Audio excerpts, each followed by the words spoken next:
Discuss sports management, and this is module 4, as we all know. The topic that we're looking at in this module is managing a football academy. In our previous module, which is module 3, we addressed the topic managing a football club. So where we introduce ourselves to different organizational structure and how to manage a proper football club, and also the financial management aspects sector and different necessary subtopics under that. So in this module, which is module 4, we are looking at managing a football academy. Not if you notice, this is not a football club in this time. The football club happens to be a broader and a bigger uh, category, while my football academy just has to do with managing the how to develop and train the young ones to become a professional footballer in the future. And this is mainly what this module revolves around. So, and we have this is the fourth video for this course. We have the contents of the module to be one. We'll be looking at managing a football academy, and after that we'll move on to setting up and structuring a youth academy. Then we'll also look at talent identification and development pathways. When we are done with that, we move to coaching methodologies and age-specific training. So after that, we also look at welfare, education, and life skills for young players. Then we also look at scouting networks and partnership. And lastly, for this module, the subtopic that we're looking at is transitioning academic players to professional level.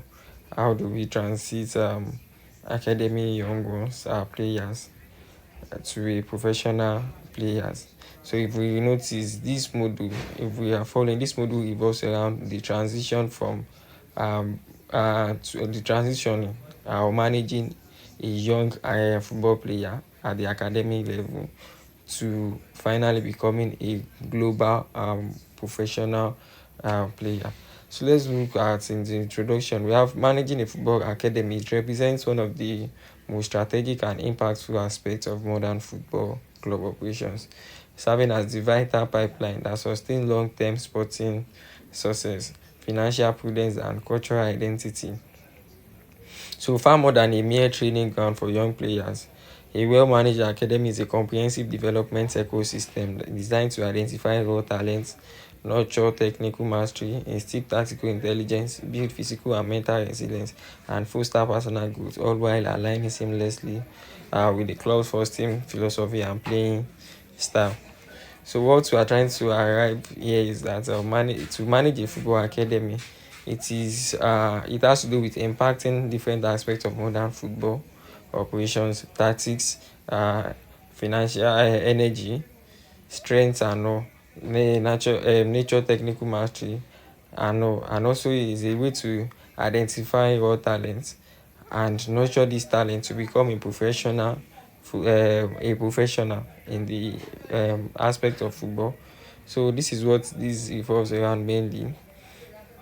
So in an era of escalating transfer fees and wage inflations, just like we know in this entry that we can compare the uh, transfer fees. We can compare transfer fees in about 10-15 years ago to what we have now. So I believe um, the highest player that, let's say for instance, that Chelsea has bought had bought in the previous 15 years ago was Torres for about 45 to 50 million naira. But now we have players like Enzo Fernandez for about 140 something million, and even Caicedo. So this difference practically show the margin and the escalating in the transfer fees. So academy players serve as an opportunity for different professional clubs, and essentially as a cost-effective homegrown talent who often integrate more naturally into senior squads. They command fan loyalty through local routes and generate significant future revenue through solidarity payments or profitable sales. Just like we have mentioned in our previous model, we give example like we have La Masia, Barcelona, La Masia, and even Ajax Amsterdam. These are clubs that are renowned and very known to develop academic players to become professional players, so that they can actually sell, if not sell, at least to leverage the kind of the transfer fees that they will be passing through. So from Let's take from legendary models like FC Barcelona La Masia, which famously produced the core of Spain's golden generation and multiple Ballon d'Or winners like Messi. So, and also to Ajax and the top most, renowned for his systemic player pathway and contemporary African initiatives such as Burna Boy football. Yes, this is to we have other uh, home base and grassroots football academy too, in which they help to nurture the young ones from the academy level to become a professional footballer. Example of this is Burna Boy Football Academy that we have in Port Harcourt in Lagos and in Lagos as well. So they combines elite coaching with community outreach and international partnerships. Successful academy management demands visionary leadership, qualified multidisciplinary staffs, state-of-the-art facilities, robust scouting networks, and the like. So let's move on to managing a football academy now. What do we refer to as a football academy? A football academy is the foundation of long-term success for professional clubs and the broader football ecosystem, serving as a dedicated environment for identifying, nurturing, and developing young talents from an early age. So unlike the first team is just the adults, the first team of the club, the adult stage where we have we have when we are talking about academy, we have the under 8, under 12, under 14, 16, under 17, under 21, under 23 before you can be promoted to the first team. So unlike the first team, which focuses on immediate competitive results, which is more competitive and wants results instantly, academy players or football academy is more like a developmental growth for players, while the first team app where it happens to be a platform where players showcase their experience mainly. So unlike the first team, which focuses on immediate competitive results, an academic prioritizes holistic player growth in technical, tactical, physical, psychological, and personal, while aligning with the club's playing philosophy and values. So effective academy management requires balancing sporting development with player welfare, education, and life skills, all within financial constraints and regulatory frameworks such as FIFA rules on youth training and transfers. So academies are critical for cost-effective squad building, just like we have mentioned initially that we try to mention the case of Ajax and Barcelona, because when we talk about academies being critical for cost effective, is because homegrown players, they often command lower wages. You understand? So they generate transfer profit through solidarity payments and foster fan loyalty through local identity. Iconic examples include FC Barcelona's La Masia, which produced legends like Lionel Messi, Xavi Hernandez, and Andre Iniesta. Ajax Amsterdam's renowned youth system responsible for talents like Johan Cruyff, Marco van Basten, Frankie de Jong, and modern setups like Man City Football Academy, so which is a state-of-the-art facility integrating technology and globalization. What we are trying to achieve here, establish here, sorry, is the fact that home goal players, they often command lower wages, unlike the players that is being bought that is already a professional that we've seen and know is he or she will definitely know he is what uh at the professional level. So homegrown players, they happen to help the team in the sense like they command lower wages. Let's take for instance in the case of let's take Manchester United for instance. Players like Casemiro coming from Real Madrid was offered I think about 350,000 pounds per week. So and players like Kobe Mino earning about 30,000 pounds per week. We could actually see the difference in this. They are both players of Manchester United, but the difference is that homegrown players will help the club financially in the financial aspect so that they won't spend much on players and the club won't actually go bankrupt. Not only on the wages, they also not only on the lower wages, they also generate transfer profits. They also generate transfer profit through solidarity payments and all. Transfer profits in the sense that buying players like that. Let's take let's take AS Monaco for instance. AS Monaco bought Kylian Mbappe to the limelight, and which they didn't buy up for any particular amount as a whole. So they didn't pay any particular. It was a homegrown player, home brought up player who has developed to a professional level and was introduced to the first team as a 16-year-old boy. So after that, he was seen generally, and he was seen all over the world. And PSG, Paris Saint-Germain, they happened to pay 180 million euro for this. But this could show the what we are trying to mean here, that it generates the home based player, they generate funds for the team, whether through sales or no. So let's move on to setting up and structuring a youth academy. So in establishing a youth academy, it involves careful planning across infrastructures, staffing, philosophy, and governance to create a sustainable pipeline of talent. Key steps include the following. One, we have defining the vision and objective. We have the second one to be legal and regulatory framework. Infrastructure development is the third one, while the fourth one is staffing and organizational structure and financial model. So we are talking about defining the vision and objectives. This revolves around starts by outlining the academy's mission. For instance, is it focused on producing first team players, community development, or commercial revenue? So this is just it. We have some clubs out there in which their main focus is quite different from which, let's say for instance, we can't compare Brighton and Bournemouth's focus to that of Manchester United. But Manchester United is there to build our first team player in order to win trophies. We have Brighton, for instance, in which they majorly operate by selling their players. We have the like of Caicedo, like of March, and also different players. The talk of Baleba is also of recent. Caicedo was bought for around the age of 20 million, but was sold to Liverpool, Chelsea at the age of 145 million. This is the vision. We are talking about vision and objective of different clubs. We have two legal and regulatory frameworks. They register the academy as a legal entity, such as non-profit or part of professional club standards. For the infrastructure development, youth academy, they design facility that supports holistic development. Essential elements include multiple grass and artificial pitches, medical rooms, classroom, and residential accommodations for out of town players. For the staffing and organizational structure, youth academy, they build a hierarchy which rules like academic director, head of coaching, scouts, physiotherapists, and educators. They aim for a staff to player ratio of 1 to 10 for younger age groups. So, and the like. For the financial model in the setting up and structuring of a youth academy, it's all about securing they secure funding through club budgets, sponsorship, grants, or player sales.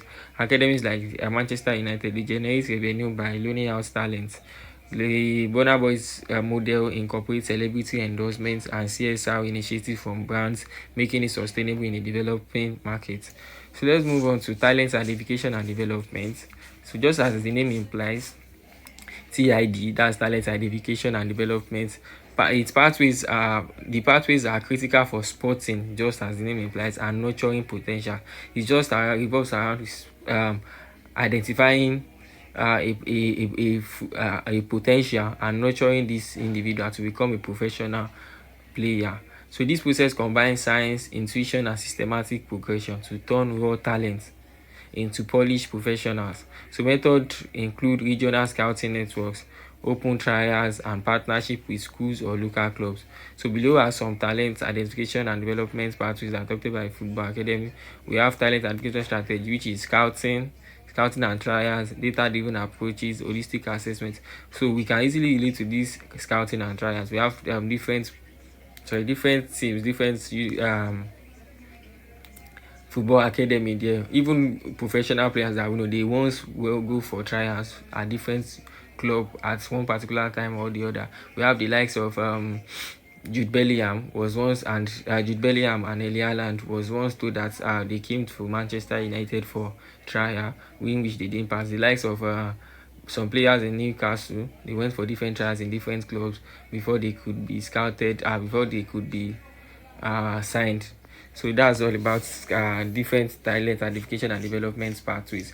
Another example on that. This is Alejandro Garnacho from of Manchester United. He was scouted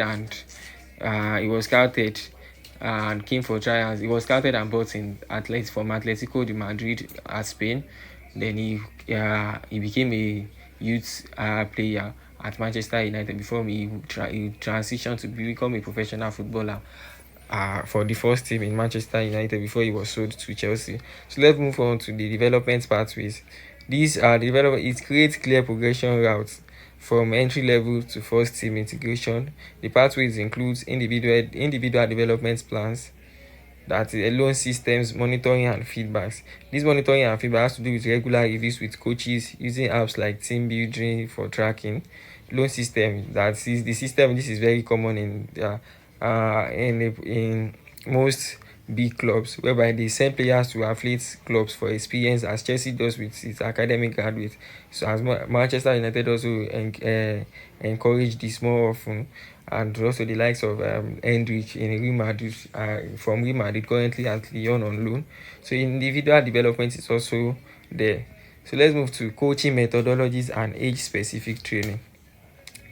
So when we are talking about coaching in academies, it must be age appropriate. They have different age section, that is section to what we can learn, blending fun, skill acquisition and competition while aligning with the club's philosophy. When we are talking about age specific training, we have the likes of foundation phase, under 6 to under 11. This training it emphasizes more of fun, basic motor skills and creativity without pressure. For instance, they do not have league tables to reduce burnout. They emphasize fun and basic skills through play-based sessions. Limit is between 45 to 60 minutes, focusing on ball mastery and coordination. We have the youth development phase from under 12 to under 16. And in this youth development phase, there is introduction of positional play and decision making. So professional phase adds strength and training and match simulation. Coaches require UEFA or national licenses with ongoing CPD, that is, they continue professional development to build physicality and game understanding. So let's move on to welfare. We also have for under this age specific, we have the under 16 to under 21, whereby there is already at this level there is already league tables. They are introduced to league tables gradually before they can be promoted to the first team. So let's move on to the welfare, education and life skill for young players. When I'm talking about players' welfare, it is very paramount and encompassing physical safety, mental health and holistic growth beyond football. So academies must provide duty of care, including safeguarding policies, anti-bullying measures and support for homesickness in residential setups. Education is very mandatory and many clubs partner with schools for flexible timetables or on-site classrooms. Life skills training covers financial literacy, media handling, nutrition and the likes. So when we are talking about welfare practices, we have health and injury prevention. To try to welfare them about their health and injury, their health and how to prevent injury. So implement medical screenings, nutrition plans and rest protocols. They use anti-doping education and mental health support via counselors. Safeguarding, we have regulations like FIFA's minors rules and national laws mandate education on CNT. Examples of these are Barcelona's La Masia residents. They attend local schools with tutors.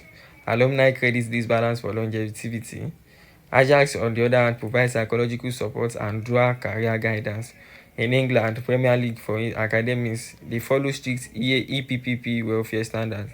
And we have the Burna Boy Football Academy. They emphasizes education alongside football, partnering with schools to teach discipline, work ethic, and life skills, aiming for success beyond the sport. So this is what. So let's move on to scouting network and partnerships now. When we are talking about scouting, it has to do with network. It extend reach beyond local areas. So robust scouting networks extend reach beyond local areas, identifying talents early, while partnership enhance resources and pathways. That's the scouting networks extend reach beyond local areas, while partnership on the other hand, it enhances resources and pathways. So scouting combines traditional observation at tournaments with data platform and regional hubs. Partnership, on the other hand, it include affiliation with amateur clubs, international academies, or satellites. So scouting networks and partners. Let's just put it this way: scouting is the act of looking to extend reach beyond local areas, looking for players to develop who we believe to be raw, who have raw skills. And partnerships has to do with affiliating with amateur clubs, affiliating with different clubs all over the world. We have and some standard and professional clubs might affiliate with some local grassroots club at African or Asia just to develop and see more talent. We have the likes of Juventus, Dortmund in Nigeria. So examples is Manchester City. City Football Group operates academies worldwide for global talent sharing. Real Madrid, on the other hand, collaborates with clubs in Latin America. Ajax has ties across Europe, while the Burna Boy Football Academy has forged partnerships with several Premier League sides like Manchester City, Tottenham, Brighton, and plus some Championship and Scottish clubs too, which enables player trial, coach exchanges, and exposure to professional scouts. This bridges African talent to Europe. And one of the challenges that this football academy, scouting network and partnership at academy level faces is that there is ethical scouting and cultural integration. Best practice include transparent agreements, mutual benefits, make sure there is transparent agreements between the two parties, and FIFA compliance, solidarity, contribution to nurture a sustainable ecosystem. Now, lastly, let's look at transitioning academy players to professional level. To transit is to move to advance people, academy players to a professional level, and in doing this, it is the ultimate measure of academic success, requiring careful integration, low management, and regulatory adherence. Key challenges to this include physical or mental readiness for senior demands and competition from expensive transfers. So the strategies to do this involve gradual exposure from reserve team games, first team training, strategic loans. For instance, we have Arsenal extensive loan army, monitoring via KPIs like minutes played and performance metrics. A good example of this is we have the likes of Tyler Fletcher and the twins to Fletcher at Manchester United. They've been introduced to several first team training gradually. Just of recent, Tyler Fletcher made his debut in a match against Tottenham.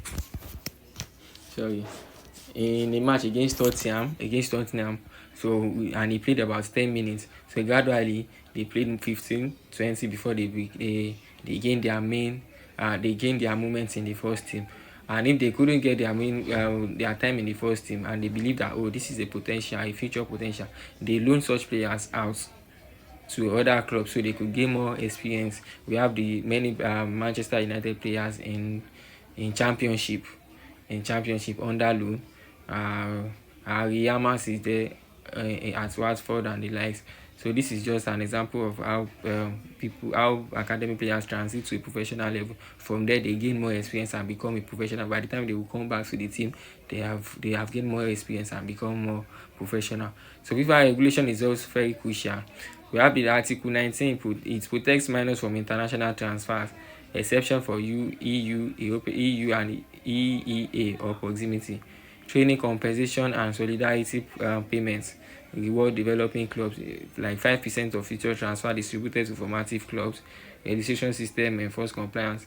So clubs must also avoid inducement breaches and respect third-party ownership bans. This is that about transitioning academy players to professional level.